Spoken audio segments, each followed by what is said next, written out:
Alejandro Carranza, señor presidente. Doctor Alejandro, puede iniciar. El señor Alejandro Carranza tiene la palabra por un tiempo de 10 minutos. Señor Ministro de Justicia, reciba mi saludo más distinguido. Igualmente, un saludo distinguido para todos los honorables senadores que hoy nos acompañan.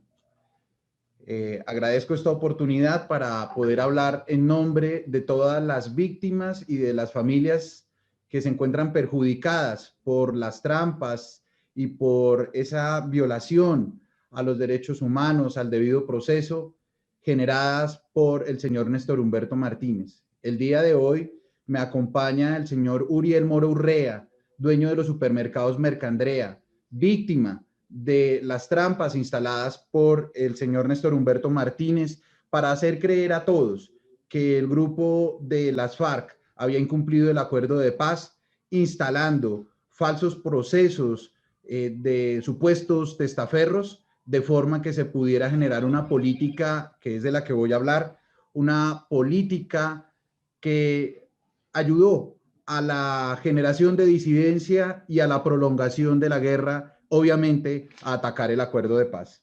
El señor Néstor Humberto Martínez, estando ejecutando supuestamente como el fiscal de la paz sus labores y a órdenes del señor presidente de la República, Juan Manuel Santos, expidió la resolución 03715, que voy a compartir pantalla, o pido permiso para que se pueda compartir pantalla. Esa resolución 03715 de noviembre, del 8 de noviembre del 2016, es una resolución que él expidió, en la cual se adopta un plan de trabajo para la persecución de activos ilícitos de los grupos armados al margen de la ley, se conforman grupos de trabajo para la identificación y extinción de dominio de activos en el posconflicto. Es decir, ahora que se ha conocido que el supuesto señor Martínez le había entregado al presidente Juan Manuel Santos unas cartas advirtiendo sobre conductas delictivas que estaban desarrollando los hoy comparecientes del partido FARC o de las FARC, les quiero indicar a todos ustedes que antes de esas cartas se expidió esta resolución, la 03715 del 2016, y es una resolución que ataca directamente el acuerdo de paz. Pues en esta época ya se había firmado el acuerdo de paz con las FARC y había una clara posición de Estado en la que se iba a esperar que las FARC entregara el inventario de sus bienes y que entonces habilitara a la Fiscalía General de la Nación para poder entrar a indagar y a buscar supuestamente dónde estaban los bienes de las FARC. Es así que Néstor Humberto Martínez, de forma maquiavélica, de forma oscura, desarrolla esta resolución para hacerle creer a todos que él, bajo una novedosa fórmula investigativa, había encontrado el inventario perdido de bienes de las FARC. En esta resolución, él construye un grupo, 3 grupos y una cabeza. Esa cabeza se llama Comité Mesa de Priorización. Esa mesa estaba conformada por un miembro del Ejército, de la Policía, de la Fiscalía General de la Nación y por el Superintendente de Notario y Registro, supuestamente. Y esa mesa tenía como función priorizar cada caso que llegara sobre información de activos ilícitos de grupos armados al margen de la ley dentro del posconflicto. Ellos tendrían que priorizar el caso y asignar el fiscal. Esa mesa de priorización tenía que atender a 3 subgrupos que tenían estas funciones. Había un grupo que era el grupo de recolección de evidencias, de los elementos que supuestamente llevaban a la Fiscalía a encontrar los bienes ocultos de las FARC. Esos grupos, Néstor Humberto Martínez durante todo el año 2017 de forma descarada se la pasó publicitando que era una novedosa fórmula de investigación en donde había incluido 100 agentes del Ejército, 100 agentes de la Policía y 100 de la Fiscalía General de la Nación. Nada más mendaz, nada más mentiroso que lo que hizo Néstor Humberto. Esa mesa, ese grupo de recolección de evidencias que eran los que supuestamente habían encontrado las los bienes de las FARC ocultos en las USBs, en los bancos de datos digitales que la Fiscalía poseía de supuestos operativos contra las FARC dentro de toda su historia, jamás existió. Es decir, que en la mesa de priorización, que era la que iba a determinar cuáles eran los casos más importantes para el país sobre los bienes de las FARC, no existió. El superintendente de Notariado y Registro, lamentablemente no me autorizaron compartir pantalla, pero yo iba a entregar esas pruebas. El superintendente de Notariado y Registro me contestó que jamás había participado en ese supuesto mesa de priorización. Así me lo contestó también la Policía Nacional. Así también me lo contestó el Ejército Nacional. Entonces, señor Martínez Neira, es momento de quitarle a usted esa máscara de hipocresía, porque usted es el victimario de la paz de este país. Usted tomó las familias colombianas inocentes y las acusó de guerrilleras para poder atacar el acuerdo de paz. Hablo en nombre de esas familias, de la familia Mora Urrea, del señor Guillermo León Ruiz, de Mauricio Parra, que apenas empezó a hacer público eso que ustedes hicieron. El IMPEC hace 15 días lo movió a una cárcel de alta seguridad para alejarlo de mi defensa y para que dejara de manifestarle a la prensa esos atropellos que vienen cometiéndose desde su fiscalía, señor Néstor Humberto Martínez. Estos grupos de investigación no existieron, no le mienta más al país. Jamás la policía hizo parte de eso, jamás el ejército hizo parte de eso. Sus palabras lo han desvestido públicamente, lo desnudan, señor Martínez. Y al señor ministro de Justicia le pido atentamente su intervención, porque la Fiscalía General de la Nación no puede ser la casa de la justicia para instrumentalizar y atacar al pueblo y a las personas y a la paz. Eso no se puede permitir, señor ministro de Justicia. Esos grupos jamás existieron. Ni el ejército ni la policía participó en nada de eso. Y usted, señor Martínez, dijo públicamente que sí habían existido. Yo tengo las pruebas. Tras 1 año y medio de luchas, de tutelas, el ejército y la policía y la superintendencia de Notariado y Registro me confirmaron que no existieron los grupos. Ergo, no existió entonces el inventario que usted dijo que había encontrado de las FARC. Eso es una mentira, es una falacia. Es más, cuando se hizo el control al decreto 903 sobre los bienes que las FARC tenían que entregar como economía de guerra, y posteriormente cuando se generó una colisión de competencias que usted provocó o que el señor Martínez provocó para poder continuar haciendo procesos de extinción sin jurisdicción y sin competencia, quedó claro que debía estar todo sometido a que se entregaran los inventarios de las FARC. En ese orden de ideas, cualquier propiedad en Colombia que no esté dentro de los listados que entregue la guerrilla a las FARC corre el riesgo de que un personaje como Néstor Humberto Martínez Neira le inicie procesos de extinción. Hasta el búnker de la Fiscalía podría ser entonces objeto de extinción de dominio porque no están los listados de las FARC, que fue la condición que Néstor Martínez peleó en la Corte Constitucional y en el Congreso, cogiendo la Fiscalía General de la Nación como un caballito de batalla político, siendo que él es fiscal, no político, o por lo menos en ese momento no debía ser.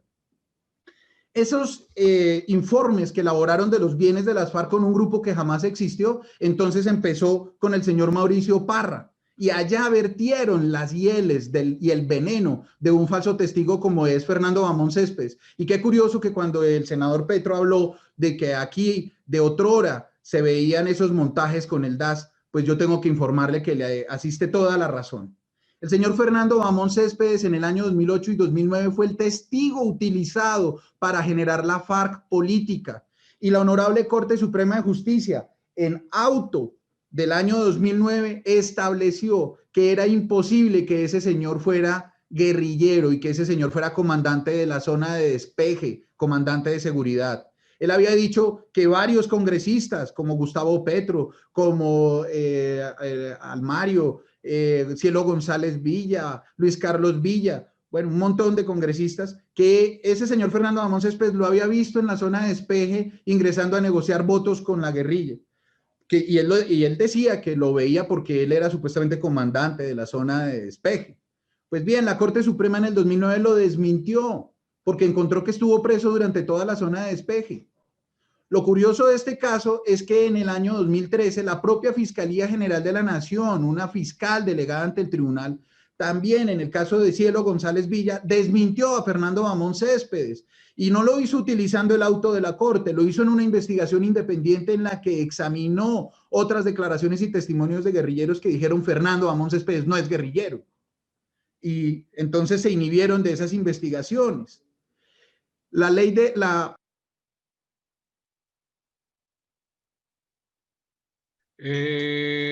Señor Pedro Alejandro Carranza, 5 minutos máximo para que concluya, por favor. Gracias. La Fiscalía de Justicia y Paz también solicitó que se compulsaran copias al señor Fernando Bamón Céspedes porque es un mentiroso. Pero lo curioso es que luego de que ese señor Fernando Bamón Céspedes a través de la revista Semana en el 2008 trató de disparar la FARC política y la Corte Suprema y la Fiscalía delegada ante el tribunal cerró esas expectativas mendaces. Entonces en el año 2017, con este grupo que les acabo de explicar de la resolución 03715, lo volvieron a reencauchar y lo utilizaron para decir que varias familias en Colombia eran guerrilleras y que el señor Fernando Bamón Céspedes los había visto en las zonas de despeje. Y es el caso de la familia Chaux, es el caso del señor Luis Guillermo Ruiz, es el caso de la familia Falla, es el caso de la familia Parra.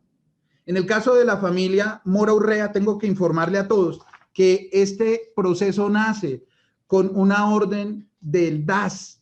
El DAS es el que sin orden judicial, sin que existiera una investigación, ordenó investigar a la familia Mora Urrea, pero decía era que había que judicializarlos. Luego la señora Luz Ángela Bamón, actual directora de Finanzas Criminales de la Fiscalía, le mintió a los jueces de la República diciendo que desde la República de Panamá esa familia estaba lavando activos de Romaña. Y del 2007 al 2011, esa familia tuvo que fue objeto de una investigación, de seguimientos, de interceptaciones ilegales por las mentiras de la actual directora de Finanzas Criminales. Luego esa información fue reclutada en el 2017 con ese grupo que les menciono que Néstor Humberto montó. Y así, entonces se lanzó a la palestra pública y se afectó la dignidad de personas inocentes como Uriel Mora Urrea, Lirio Mora Urrea y Norberto Mora Urrea, que hoy huye de Néstor Humberto Martínez y de esa instrumentalización de la Fiscalía. Con mentiras, con falsos testigos, con toda la unión de los enemigos de la paz. Se utilizaron las familias inocentes para poder generar la disidencia, porque en el caso de Mauricio Parra se dijo que es que él le estaba lavando activos al Paisa. Hoy el Paisa es disidente, yo no lo defiendo, nadie debe defenderlo, pero debo denunciar que gracias a eso el Paisa también es disidente. Luego, en el caso del señor Luis Alirio Mora Urrea, se habló de Romaña y del bloque oriental para poder mostrar que se había hecho un seguimiento a toda la estructura de las antiguas FARC. Luego, en el caso de la familia Chaux del bloque sur, y todo fueron mentiras. En todos los casos se han usado mentiras. Hoy la JEP tiene unos cuadernos, unos libros que hizo Néstor Humberto Martínez en el año 2019 con base en ese grupo de investigación mentiroso que se llama JEPAI, que no existió, y está entregando los supuestos bienes que encontró la Fiscalía para reparar las víctimas. Es decir, que Néstor Humberto Martínez revictimizó a todas las víctimas del conflicto, haciéndoles creer que había encontrado los bienes ocultos de las FARC. Y en el caso de la familia Mora Urrea, que sufrió un cruel secuestro en el año 1999, los ha revictimizado. Y eso ya es un delito de carácter de raigambre internacional, porque la familia Mora Urrea fue víctima de las FARC por secuestro, y así ha sido reconocido por la Cruz Roja Internacional y ante la Jurisdicción Especial para la Paz. Pero a los enemigos, a los victimarios de la paz, no les sirva que se sepa la verdad, no les sirve que haya un tribunal que por fin construya una justicia que es real para Colombia, en donde podemos conocer la verdad para poder avanzar como Estado de derecho y para que no se vuelvan a revictimizar a las familias por esos sentimientos y esos intereses abyectos y oscuros que Néstor Humberto Martínez utilizó como fiscal general de la Nación. Señor ministro de Justicia, usted fue mi profesor. Usted me enseñó a buscar la justicia. No permita que la unidad de extinción de lavado de activos de la Fiscalía General de la Nación siga siendo un eje del mal para este país. Muchas gracias.